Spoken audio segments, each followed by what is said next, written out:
Welcome to Reddit Saga. If you're a fan of heartfelt, real-life stories, make sure to subscribe and hit the bell so you never miss out. Thanks for being here. Let's dive into today's story. You're unbelievable.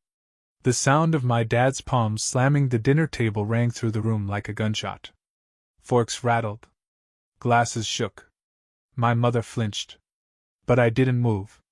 I just sat there, my hands resting on the linen napkin in my lap, staring at the chaos he just created with 5 fingers and a single sentence. Across the table, my mom's expression shifted, not in concern for me, but in quiet disapproval. Like I was the one who'd ruined the evening. My brother shook his head slowly, avoiding my eyes. And next to my dad, his new wife, the woman who never once called me family, kept her face blank. But I could see it.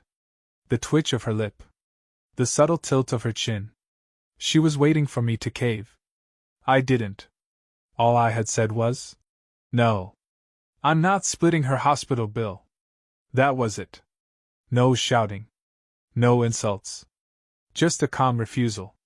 And yet suddenly, I was the monster. The selfish son. The ungrateful child who wouldn't step up. I wanted to ask, where were they when Mom was sick? When I was skipping meals to cover her medication?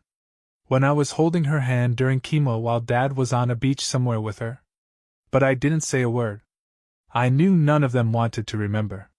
They only cared about the crisis in front of them, and who could be guilted into fixing it. Hey there, welcome back to HD Reddit Stories, where bloodlines don't always mean loyalty. Let me ask you this. Would you spend your savings to pay the hospital bills of your dad's new wife, the same woman who told you to your face, "You're not my son"? If your answer is no, trust me, I was right there with you. And if you like true stories where karma comes in quiet paperwork and perfect timing, don't forget to subscribe. This one's a ride. Back at the table, I could feel them closing in. Not physically, but emotionally, with every judgmental glance and heavy silence. I was being cast as the villain in a story I didn't write. One where family duty meant erasing history, and forgiveness was expected but never earned. But I wasn't angry. I wasn't even sad. Just done. And that's when it hit me. They didn't just want my help. They expected my sacrifice. The silence that followed my refusal at that dinner table didn't end with dessert. It lingered long after I left. No one followed me out. No one called. No one even sent a text. Just a quiet, collective agreement that I had committed the unforgivable. I said no. But if you think that moment was sudden, let me be clear. That night was only the final crack in something that had been splintering for years. When I was 16, my mother got sick. At first, it was fatigue. Then weight loss. Then came the diagnosis: breast cancer. I remember the sterile white room where the doctor said the words out loud, but what I remember more is the look on my mom's face, like she was apologizing to me before she even opened her mouth. We were alone. My dad had already left. Not just physically, he was living in another town by then with a friend, from work, but emotionally too. Even before the divorce, he had checked out. Stopped showing up to school events. Forgot birthdays. And when Mom told him about her diagnosis, his reaction wasn't grief or panic. It was distance. "She'll be fine," he said. "Let me know if anything serious happens." It was serious. Every day.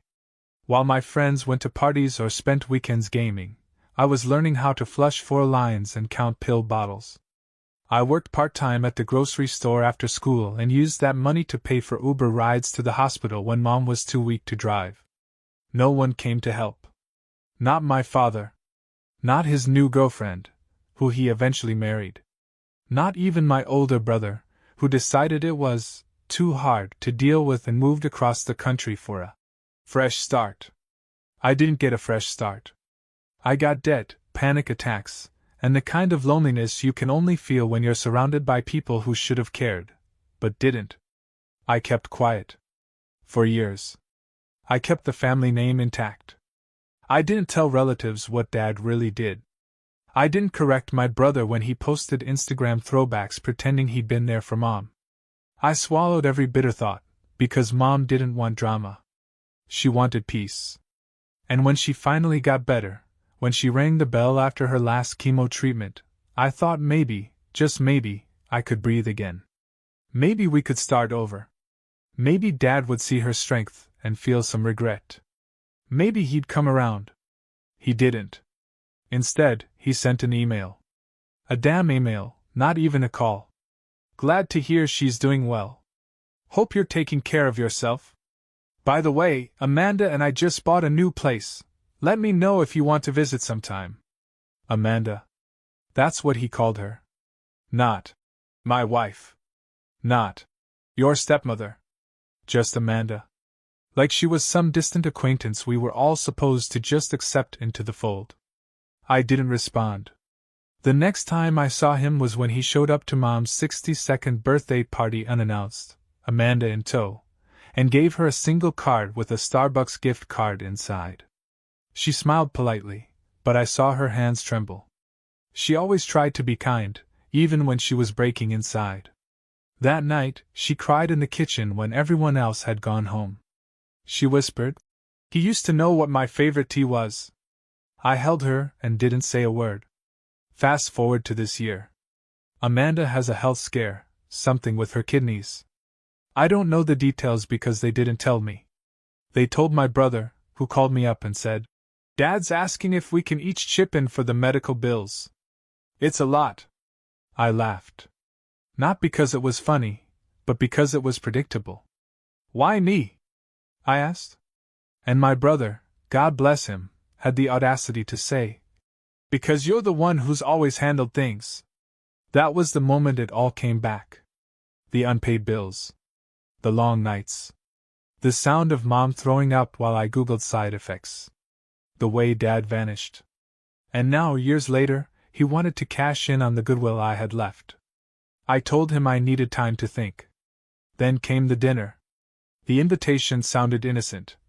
"Let's catch up. It's been too long." I should have known it was a setup.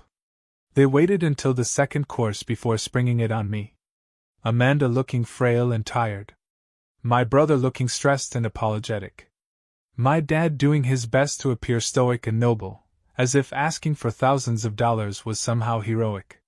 When I refused, the explosion came instantly. No build-up. Just rage. A fist to the table. An accusation that I was cold, heartless, spoiled, as if I hadn't earned every scar on my back from holding this family together alone.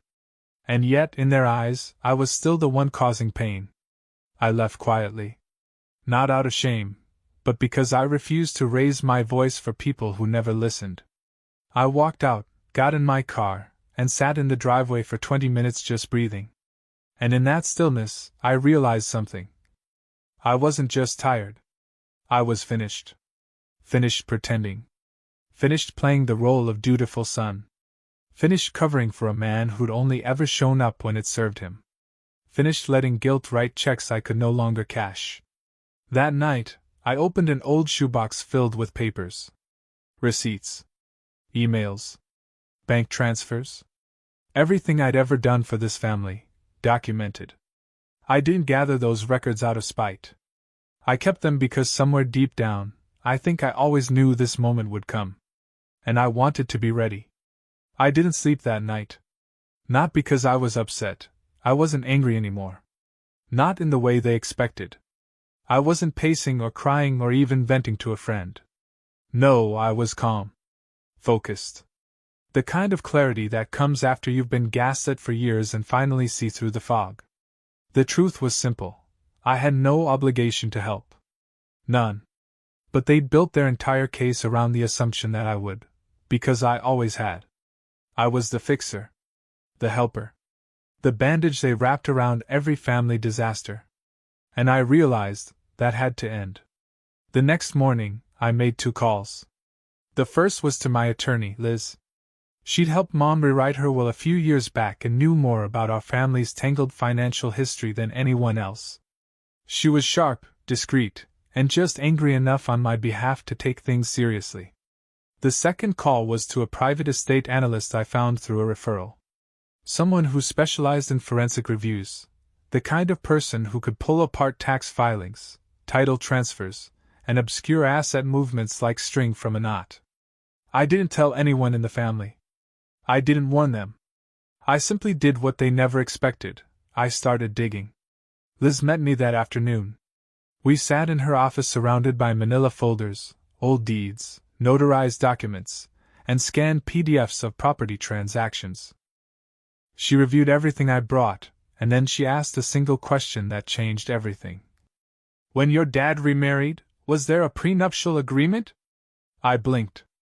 I had no idea. She smiled grimly. If there wasn't, and if he transferred assets to his new wife without securing your inheritance rights under the original will, especially property that partially belonged to your mother, then you have legal standing to challenge it. Potentially freeze it. I leaned back in the chair. I can stop the transfer?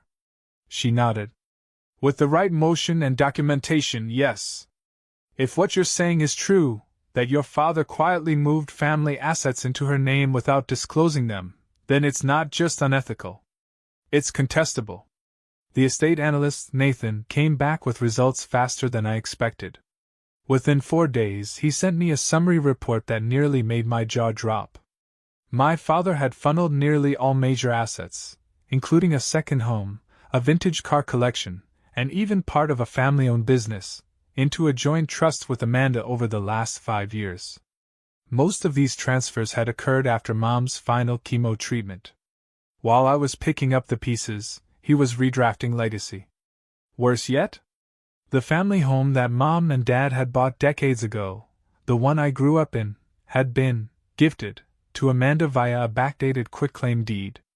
No formal appraisal. No cash exchange. Just handed over. It was insult disguised as inheritance planning. I gave Liz the documents. She barely paused. Let's shut it down. We filed the petition within a week. The motion requested a temporary restraining order on all family assets tied to my father's estate, citing potential undue influence, fraudulent transfer, and violation of prior estate agreements involving my mother's share. We included evidence, historical references, signed letters from Mom detailing her concerns, and my own financial records that showed my years of support. It was airtight. The judge granted a 90-day freeze on any liquidation, sale, or new transfer of those assets. A court hearing was scheduled for the following month. And just like that, the game shifted. I didn't say anything to the family. No announcements. No confrontations. I just waited. The silence didn't last long. 3 days later, my brother texted me. Did you really go to court? Dad says everything is frozen. What the hell, man? I didn't answer. The next day, Amanda called. I didn't pick up. Then came my dad's voicemail, a masterclass in tone-deaf entitlement. This is going too far. I asked for help, and this is your response? You're destroying what little we have left. I thought you were better than this. Better than what? Better than being used? That same day, Liz forwarded me a message from their lawyer, a shaky, last-minute attempt to negotiate. They offered to reconsider the asset distribution if I dropped the motion. I declined. 1 week later, Amanda's hospital called me. A billing coordinator named Jenna left a voicemail. Hi, this is Jenna from Silvergrove Medical. We were told by Mrs. Collins to contact you regarding payment processing for her upcoming procedure. I just wanted to confirm if you'll be handling the copay. I called back. Hi, Jenna, I said calmly. Please let Amanda know I'm not responsible for any of her medical bills, nor have I ever agreed to be. In fact, she should be contacting her husband. Not me. There was a pause on the line. Then a soft, awkward laugh. Got it, she said. Understood. Click. That was the last straw, I think, because 2 days later, I got a knock at my door. It was my dad.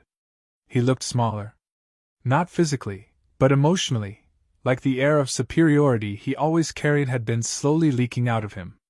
I just want to talk. he said. I stepped outside but didn't invite him in. He looked around, as if trying to decide whether to yell or cry. Eventually, he settled on guilt. She's scared, he said. She's in pain. She thinks you hate her. She's right, I replied simply. He flinched. And what about me? He asked. You really want to drag this through court? Tear the family apart? I smiled, but it didn't reach my eyes. You did that years ago. I'm just documenting it. He left. No apology. Just a bitter glance as he walked to his car, like I'd stolen something he believed belonged to him by default. A week later, Amanda sent me a handwritten letter. Not an apology, a plea. She asked for forgiveness. She talked about her illness, her fear of dying, her wish to make amends. She never once acknowledged what she'd said to me years ago.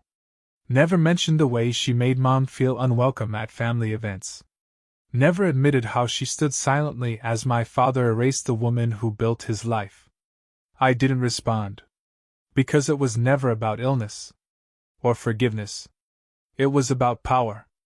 And for the first time in my life, I had taken mine back.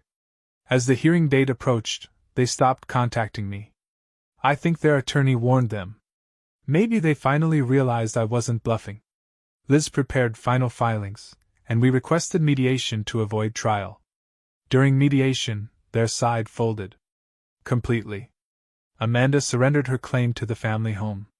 My father agreed to reinstate a structured trust with my mother's portion of the original estate protected and untouched. They signed over rights to the business holdings. We added a clause: either of them could contact me again for financial support. Ever. When it was done, Liz looked at me and said, "You didn't just win. You changed the rules." I walked out of that courthouse with nothing flashy, no gloating, no speeches. Just quiet satisfaction. I thought I'd feel angry. Maybe vindicated. But mostly, I felt clean. Like I'd finally rinsed off years of guilt that wasn't mine to carry. 1 week later, I mailed something to my mother. A key. To the house she once called home. The one they tried to erase from our family history. The one I now owned again. With it was a note. Come see it when you're ready. No ghosts left here anymore. The morning after mediation, I didn't wake up with a sense of triumph.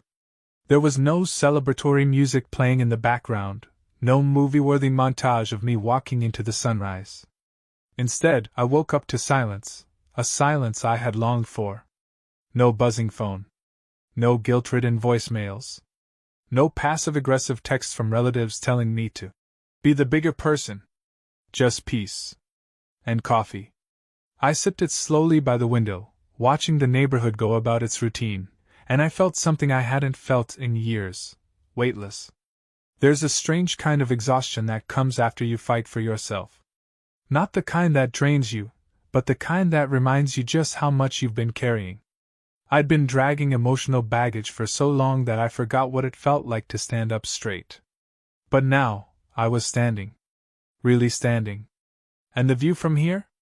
Clear. A few days later, I went to visit my mom.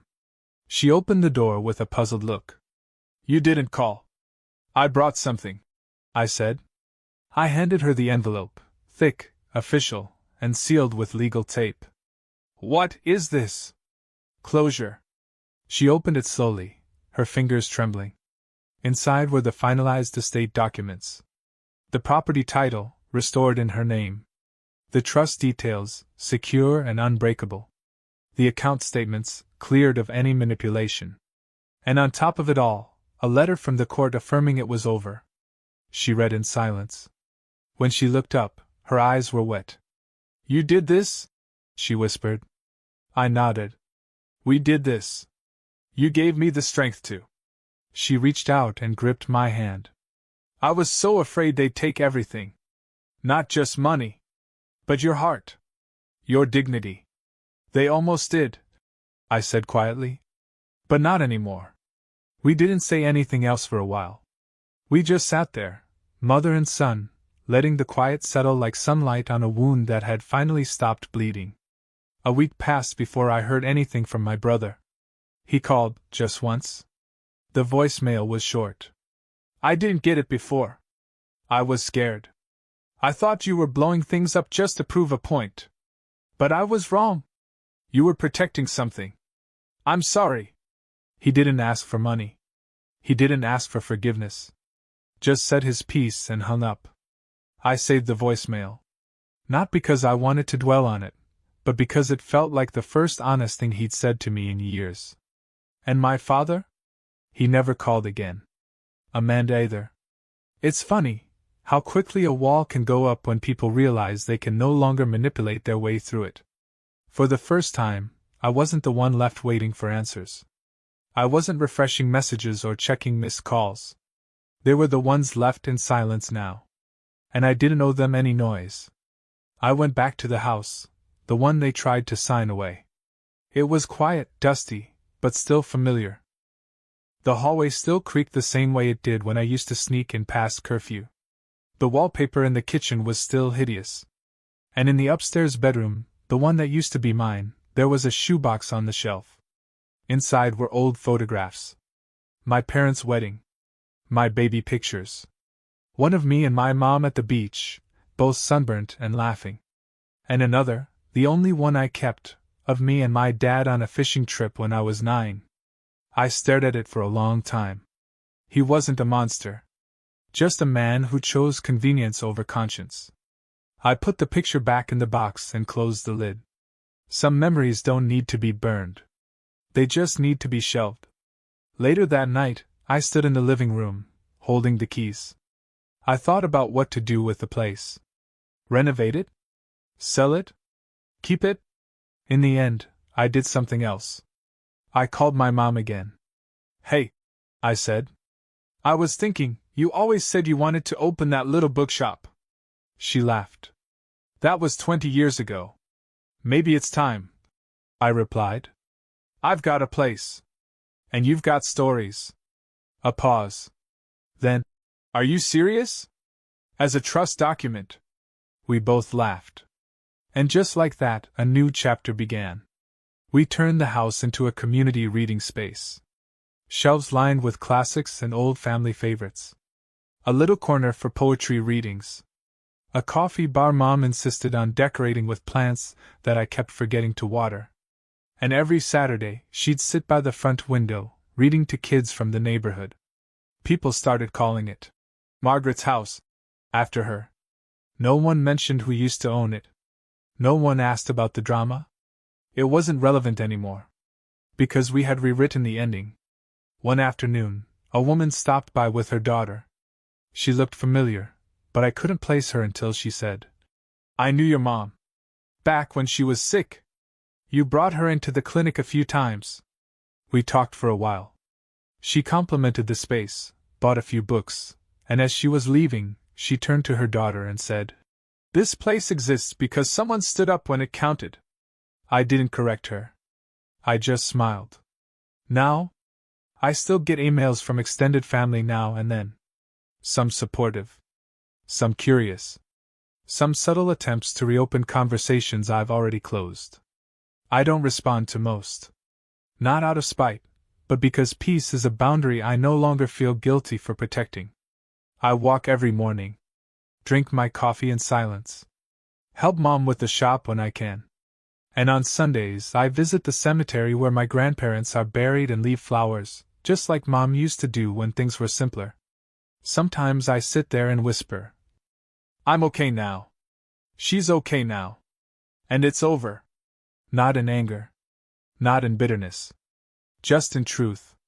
And as I lock up the shop each evening, I turn off the lights, step outside, and close the door behind me. A real door. To a real home. No ghosts. No shadows. Just me. And a future I built on my own terms.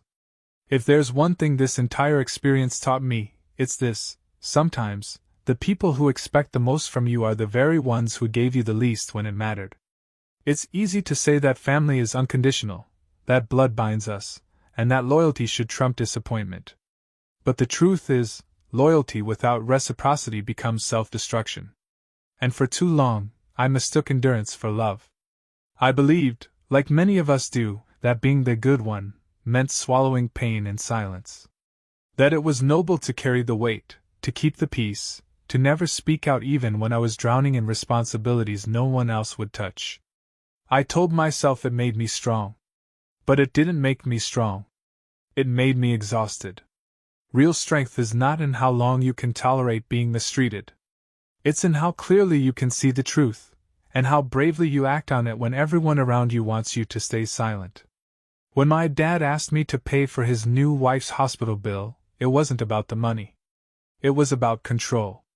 It was about using guilt, duty, and shared blood as weapons to force compliance.